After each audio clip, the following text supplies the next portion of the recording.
Hey there, honey bunnies. Welcome to episode 82 of your Sovereign Storytellers podcast with your host, Michelle Wolf. Today, I want to talk about the nature of power as it relates to money. So, we know that our energy, our beliefs that produce energy, attracts money to us. In theory, we know this. We talk about it a lot, but it's hard to feel what that means. And, we talk a lot about empowerment and taking our power back as if it's something external to us. Fair enough, but let's explore that a little bit. And I don't have a title yet for this. Probably just what occurred to me this morning is a sense of power attracts money, but we've got it backwards, that we feel like if we had money, then we'd have power. But if we owned our power and really felt it and we're living in our power, the money comes as a secondary side effect. Just like if you light a candle in the dark, or if you have a porch light on, you're going to attract a lot of bugs because bugs fly to the light in the darkness. Okay, money comes to people who already feel their sense of power, not the other way around. In fact, if you don't have a good sense of your power, what I've seen, and you start to get a lot of money, the insecurity about then losing that money absolutely makes you feel powerless. I've experienced that to some degree, and I've seen it happen to friends. When you aren't used to it, when the money came to you from some roundabout way that you weren't conscious of, an inheritance or something. Or lately with the stimulus checks. I had a conversation this morning about that. The stimulus checks for many people were not expected and not necessarily needed. Our jobs, the woman I was speaking to this morning who was exploring coming into From Wounded to Wise, which, by the way, May 15th is the last day for early bird pricing. And June 14th maybe is the last day to sign up. It's on the website, thatmichellewolf.com. Just look for From Wounded to Wise. Anyway, in this conversation, we were talking about, for her and I, our money situation and our business has been impacted a little bit, but money issues are a theme that she and I have been working for a while now. So for her, the stimulus check coming in is a challenge. It's an opportunity to build her capacity to hold money and let it just be there. She doesn't really need it. Like, she was already getting by. So the temptation is to catch up on things, to buy things that you've been putting off because the money wasn't there. But what my challenge to her was, or the invitation to her was, let that money sit there and be a security blanket. Feel how it feels to have more than enough. And draw to you the things that you need, because she's actually really good at that.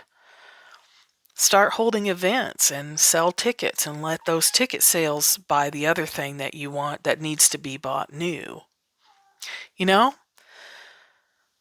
There's a power in knowing that you're powerful. Power has nothing to do with money. Money's a side effect of it.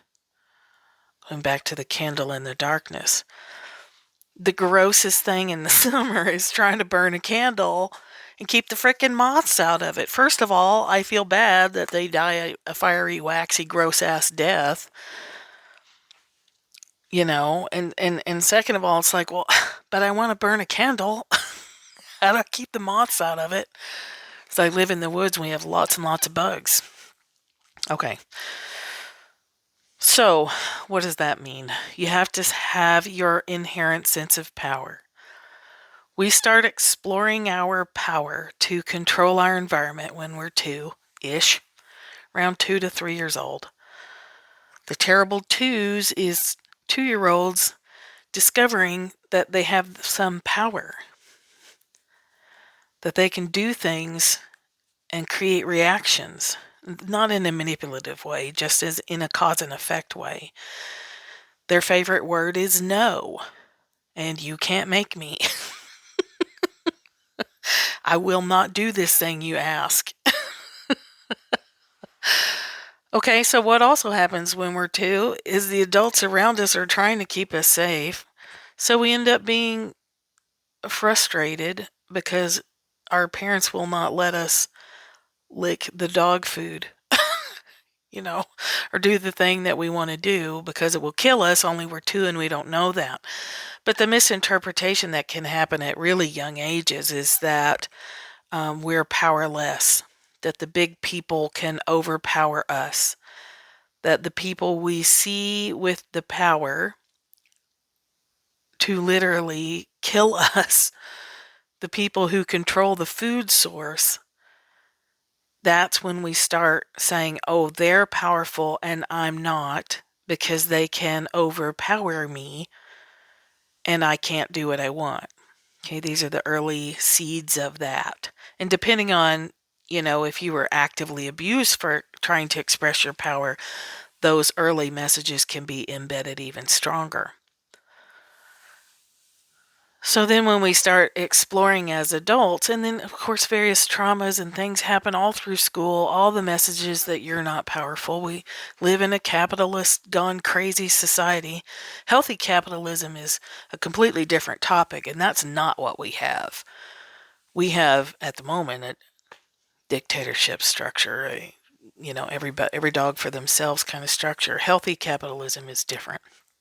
So I'm talking about what we experience, and we get taught, that the people with the money have power. The people in powerful positions have the power. And so we are all these years ingrained in this sense of, if I had a credential, I'd be powerful too.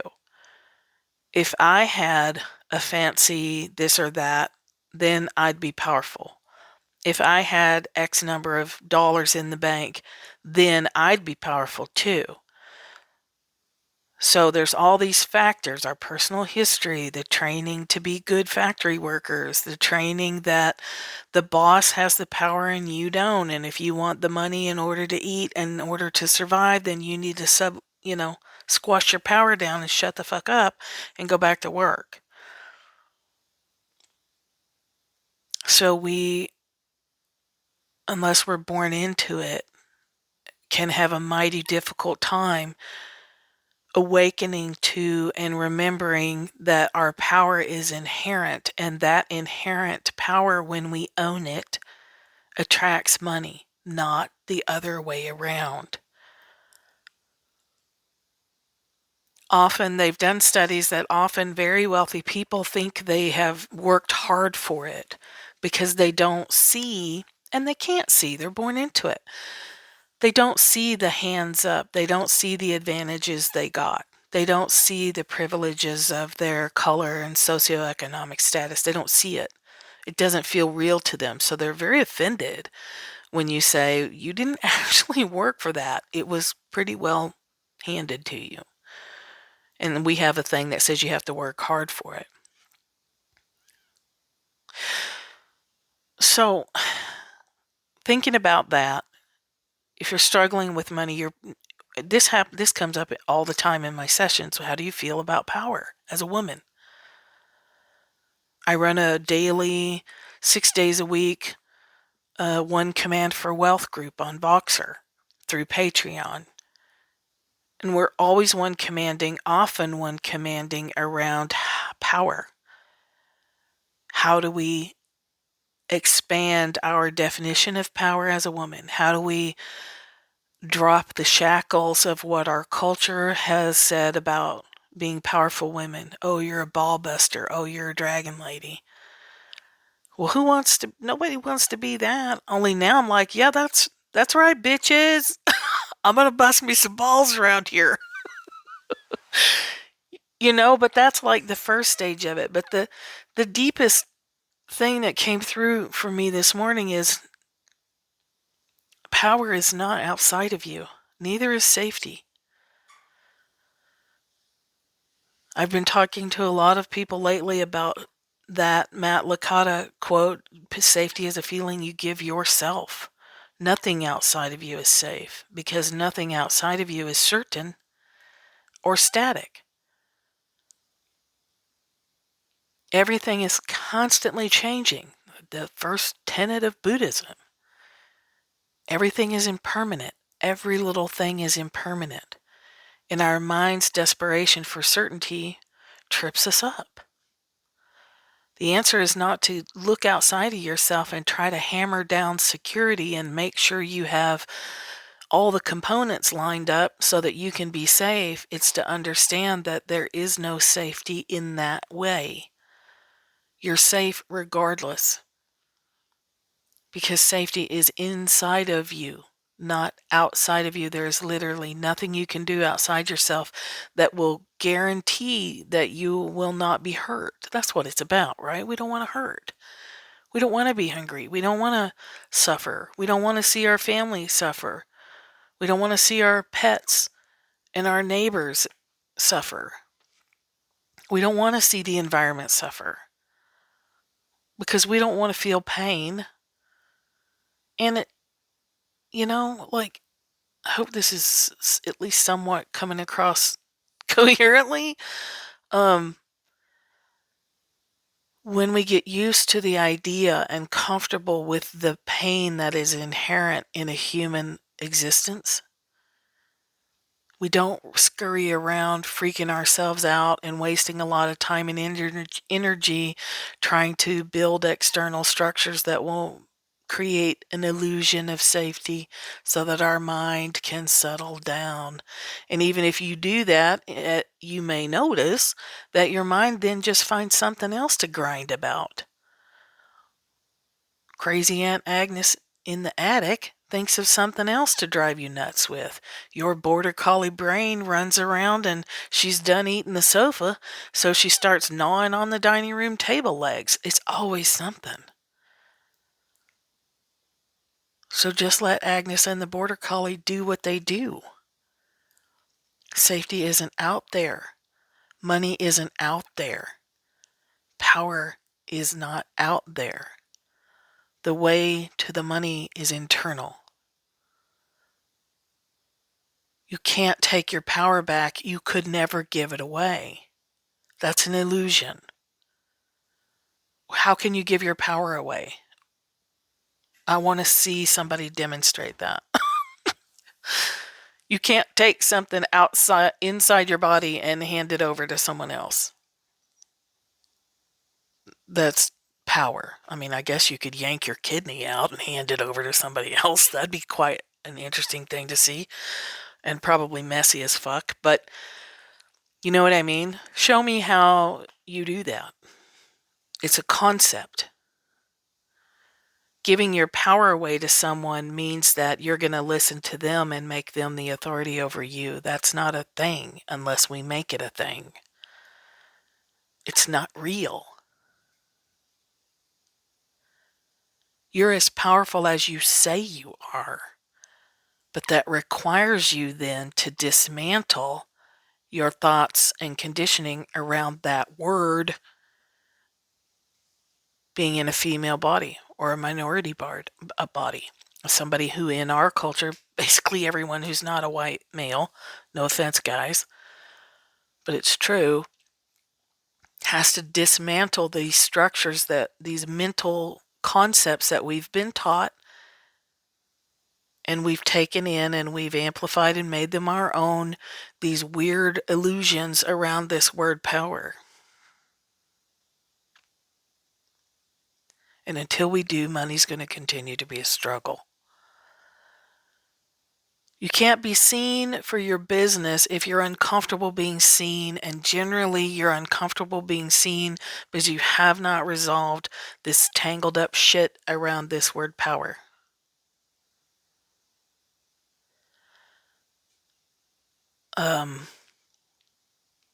There's a book out there, darn it. It was Barbara Stanny, but now her last name is Huson, I think, Huson. It's about money, and it talks a lot about women in power and money.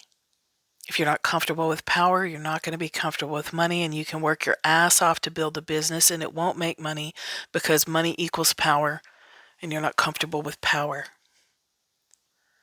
Money equals power in the sense that when you are living from an inherent sense of your own value and your own power, money comes. It doesn't work the other way around. You can't get the money and then feel powerful. You never will. It will be the superficial kind of power. But there's that deep underlying shadow of insecurity, like, oh my God, if I lose the money, then I'm going to be weak and powerless again, and I hate that.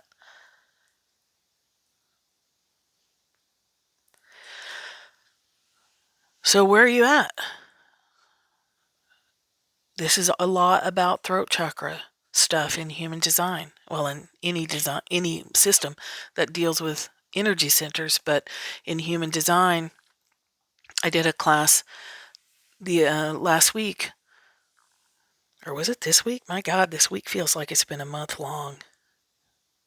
I think it was last week anyway. All about the throat chakra and the gates and the voices of the throat and what you're here to talk about and how that influences how you manifest.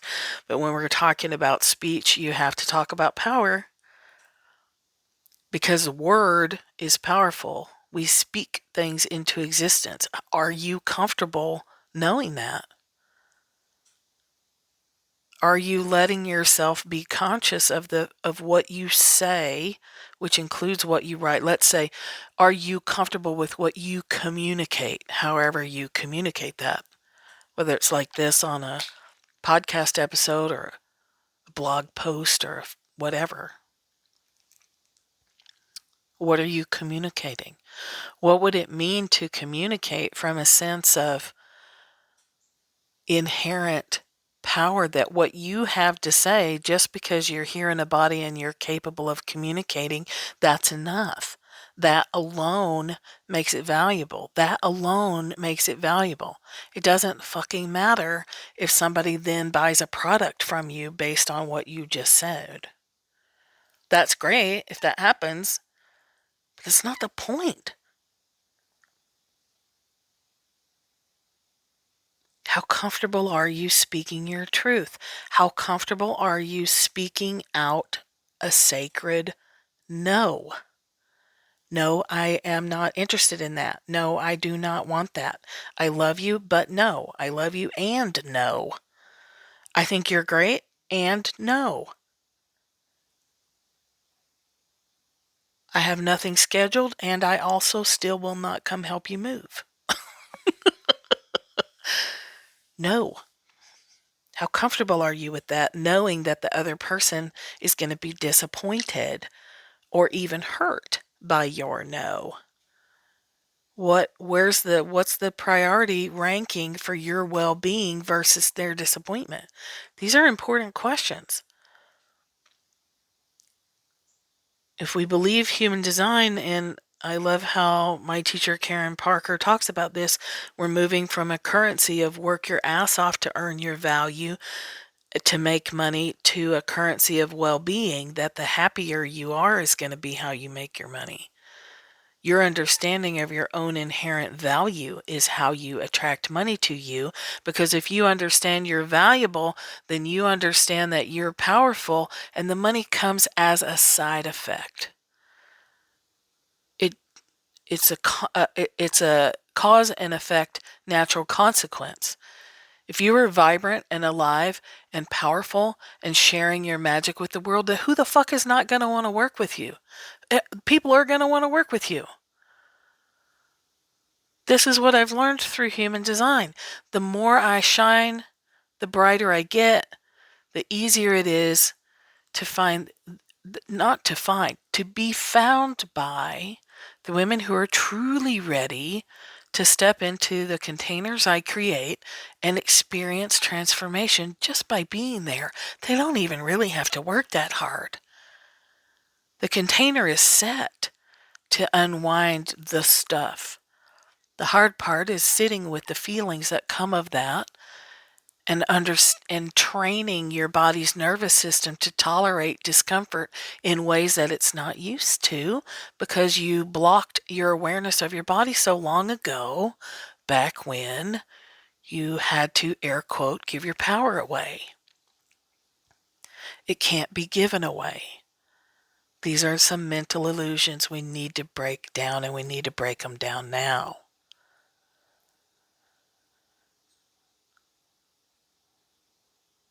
Power is inherent. Your consciousness of that inherent power brings you money and opportunities for money and different sources of revenue, different ways to exchange with the world. It attracts to you all the resources that you need. But your focus is not on being powerful to attract resources. Your focus is on recognizing the power that you have so that you're awake, so that you aren't living a zombie existence wandering through the world, having no idea how fucking special you are and how much power you have because you're here. It's inherent. It can't be taken away. Only your mind can make you go blind to it.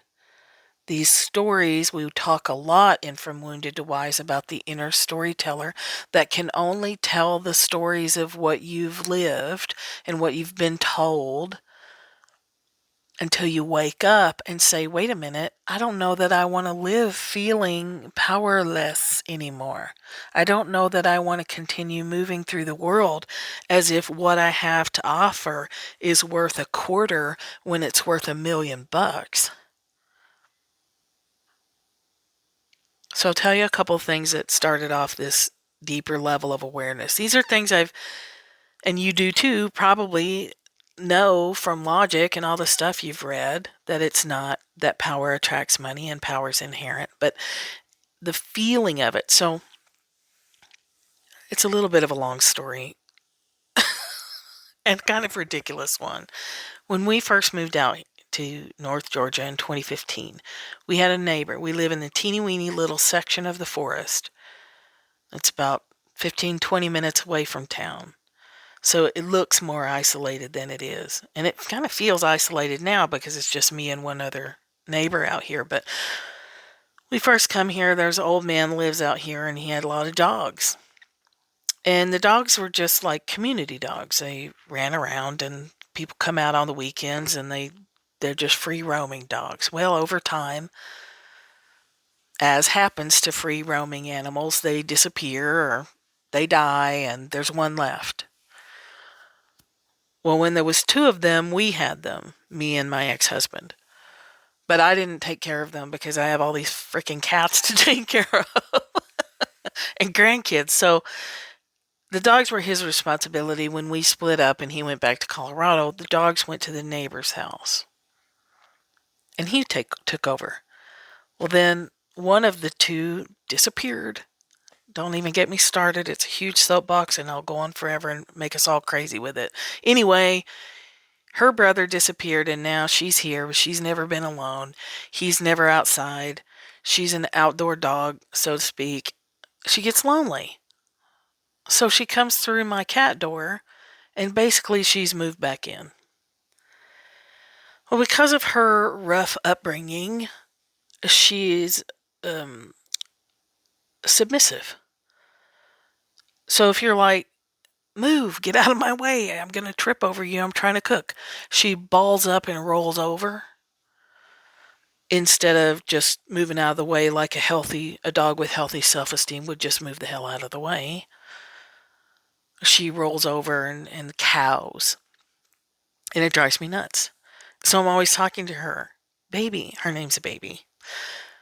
Stand up for yourself.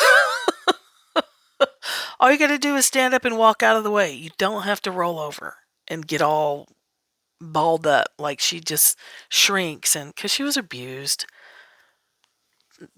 not deliberately, but things are just rough.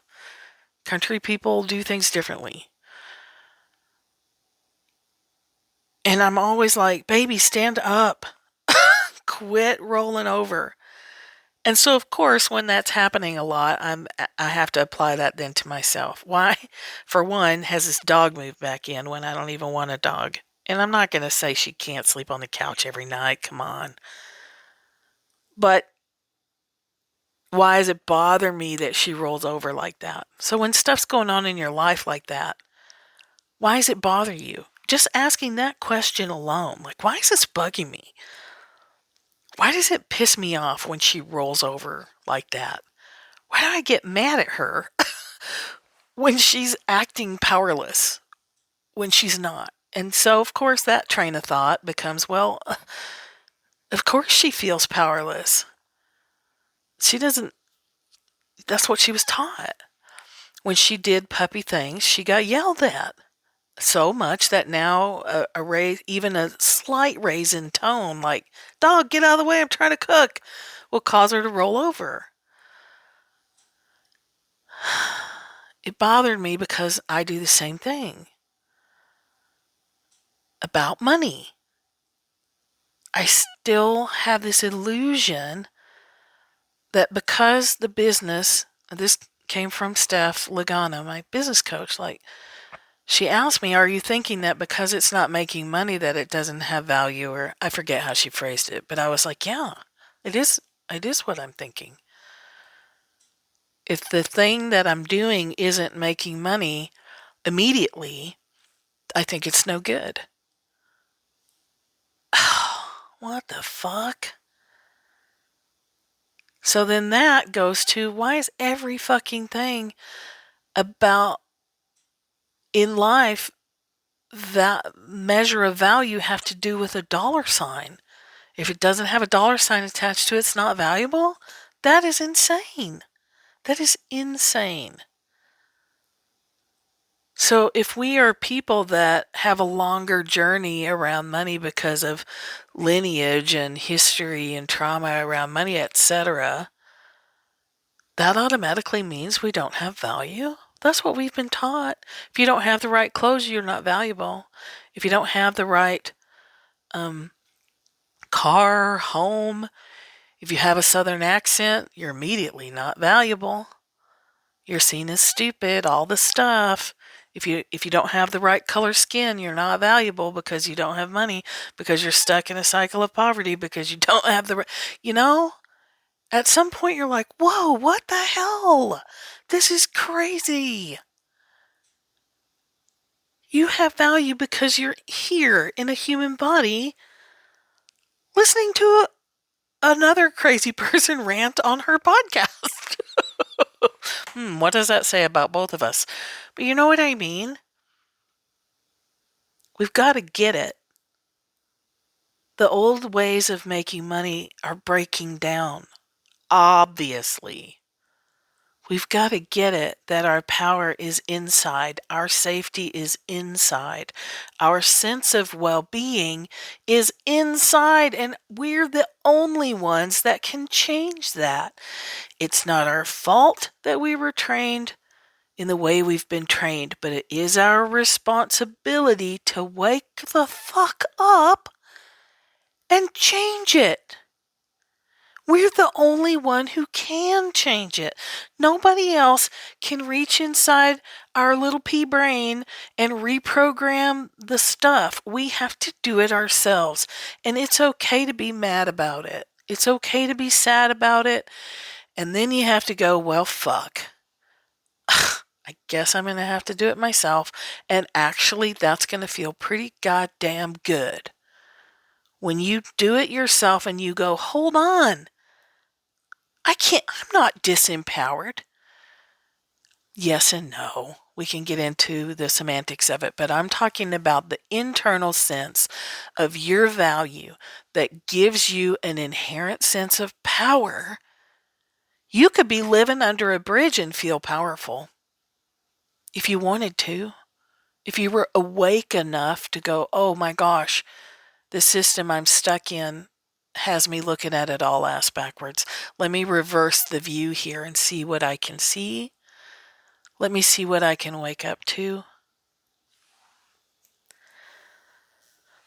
Okay, the second thing that brought this to mind is I've been doing, okay, I'm not Catholic. Never did a rosary in my whole life. My daughter's always been, not always, but since teenager was interested in rosaries. So I get them for her, and she has several of them, and she has lots of Mary things, and never really been into it. Read a book this summer called by Megan Watterson, Watterson. Don't ask me the title because y'all know I can't ever remember, but I do remember her name. So Megan Watterson, a book about Mary. It was excellent. Cried the whole way through it, and was surprised by that. It's like, okay, this is a strange reaction. Started exploring the Mary stuff. Then read a book called The Way of the Rose. Can't believe I just remembered that one. Probably because I've been telling so many people about it. And the author is Clark somebody. The Way of the Rose. Guy's first name is Clark. You can find it. You're familiar with the Google and you know how to use it. So read that book and decided, you know what, I'm going to pray the rosary and see what happens. So I went on YouTube, looked at a bunch of different people that will pray the rosary on YouTube because I don't know how to do it. Ordered some stuff from some Catholic store online. A long time ago, I took my power back, air quote, from the word God, Jesus, the Bible, etc., all the stuff. Rob Bell actually helped me find peace and enjoy the Bible now. But I had to deconstruct all the stuff about it and go for the truth of what it is for me. So I'm praying the rosary, and I'm like, okay, this language sounds harsh. So what do I think about the word sinner? To me, and I learned this a long time ago, sin means to miss the mark. It just means that you aimed for something and you missed it. There's nothing bad about that. We can decide the power that we give words. We get to choose that now because we're grown-ups. And that's what grown-ups do. You get to choose how you want to feel about things. You get to choose how you think about things. So when I say the word sinner, in my mind, it just means missing the mark, falling asleep, which I do every day. I miss the mark all the time. I start out in the morning with good intentions. Next thing I know, it's 4 o'clock. I've watched 5 episodes of Project Runway and nothing's done. That's a sin in the way I think of it. I missed the mark. I fell asleep. I went unconscious and I drifted around and didn't do the things that I really wanted to do.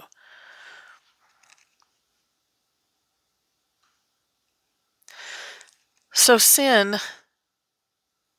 does not have the power to make me feel like a traditional sinner, not groveling like the dog and, rolling over because I told her to get out of the way. Because I didn't want to step on her little head. She's a little dog. So I, of course, have to do everything at full steam ahead. And so I didn't want to just practice praying the rosary. I jumped right into a 54-day novena, which is 54 days of saying a full rosary every day. I do it in the morning. I often do it at night, again at night, before I go to bed. That also surprised me. Haven't missed a day. I'm on day 24? Day 23.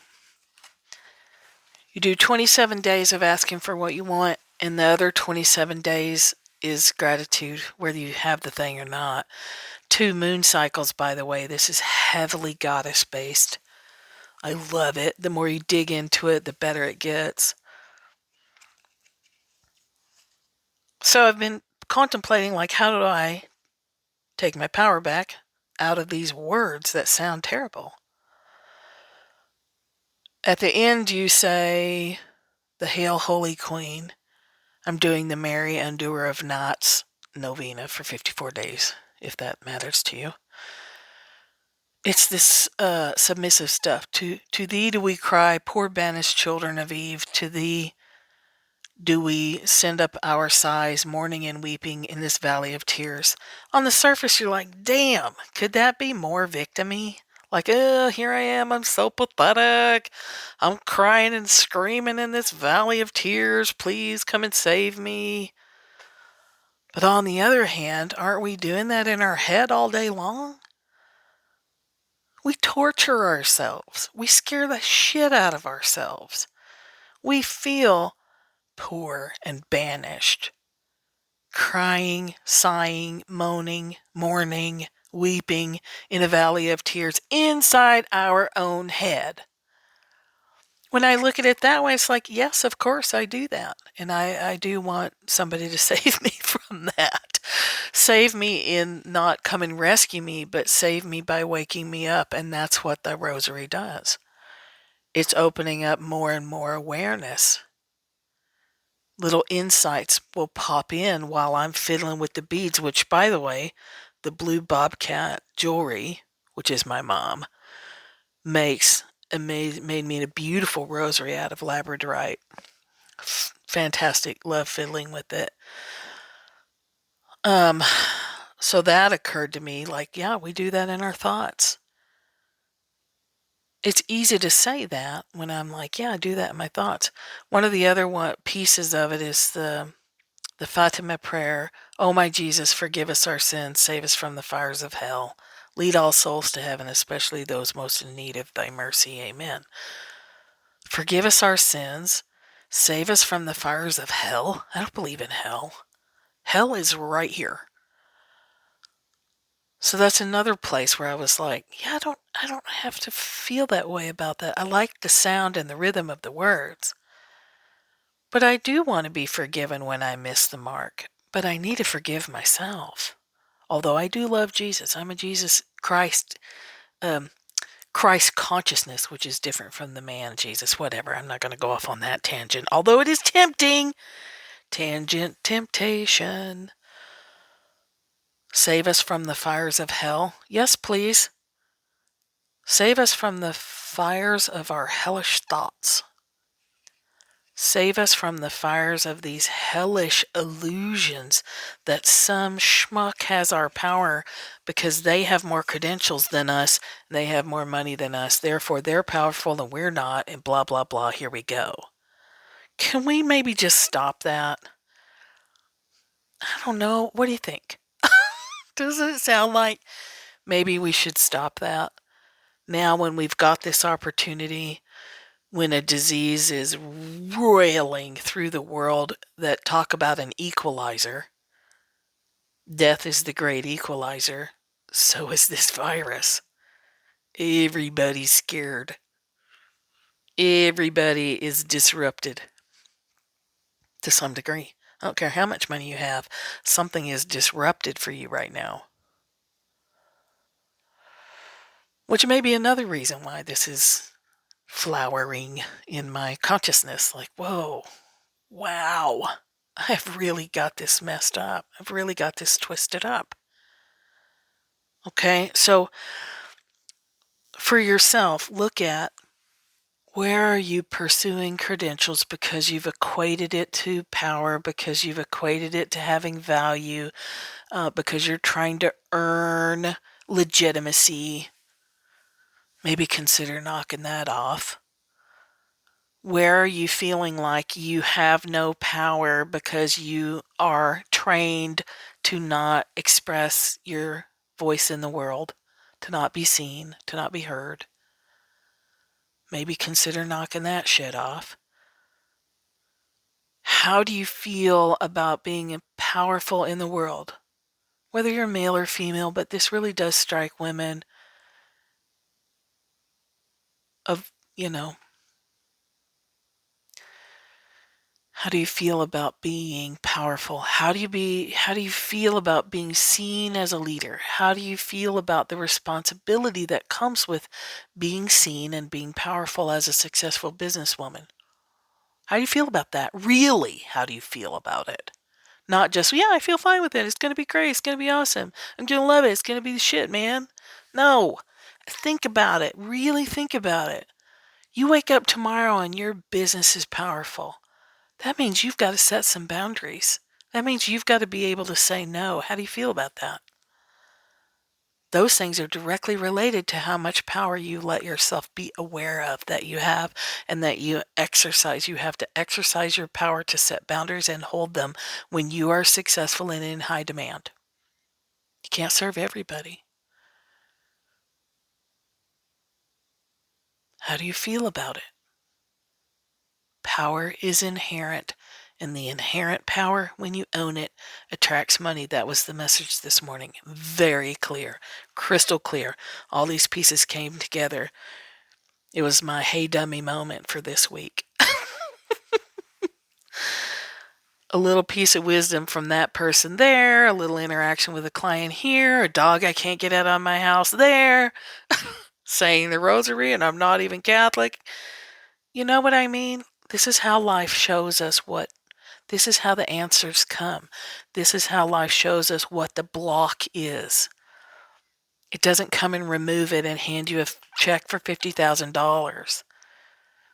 God, goddess, whatever you want to call it, you start asking questions, the answers come to you, but they don't look like answers. They're clues. It's like a big, giant cosmic game of Clue. And the key to winning the game of Clue is asking a shit ton of questions. The most primary for me is asking, please wake me up. I started asking it when I was 21. Only when I was 21, I just asked it at Christmas. I don't know. I just asked Santa, would you please wake me up? And then I would forget about it. Now I ask it every day. Wake me up, wake me up. Let me see, show me, show me, show me. What am I missing? What am I asleep to? Where do I need to wake up? So ask yourself that if you're still listening. What do you think about power? How do I feel about power? How do I feel about being a powerful woman? Am I able to set and hold boundaries? Can I say no when I really just don't want to do something? Start asking questions in this vein and ask yourself, now how does that relate to my personal money situation? And then watch your head explode and steam come out your ears within a few days, because you might see some stuff that you didn't see before and it might not be comfortable. That's okay. You can handle it. If you want 6 months of help with this kind of process in all aspects of your life, you can join us in From Wounded to Wise, and I'd love to have you. Because this is what we do. We tear shit up. We ask to be awakened. You might come in and think, I want to grow my business. But what will happen is you'll be awakened. And it's better to do that in a group, in a safe container, than it is to try and do it by yourself. We go back and we take what's the power that's been hidden in the wounds, and we spin it and we leverage it and we become wise with it, and it becomes a completely different life. The women who start From Wounded to Wise, which used to be called Sovereign Storytellers, you come in as one woman, you come out as a completely different person. Doesn't mean your work is done. You still have to do the things. It's way different. It's extremely profound and pretty much indescribable. So I just tell people, go to the website, trust your body. If it scares you, it's probably for you. All right. If you want help with your human design, you know where to find me. thatmichellewolf.com. It's all right there. Okay. Ask questions. Know. Ask to be shown how that you can know that you're powerful just because you're here drawing breath. All right. Think less, feel more. Talk to you later.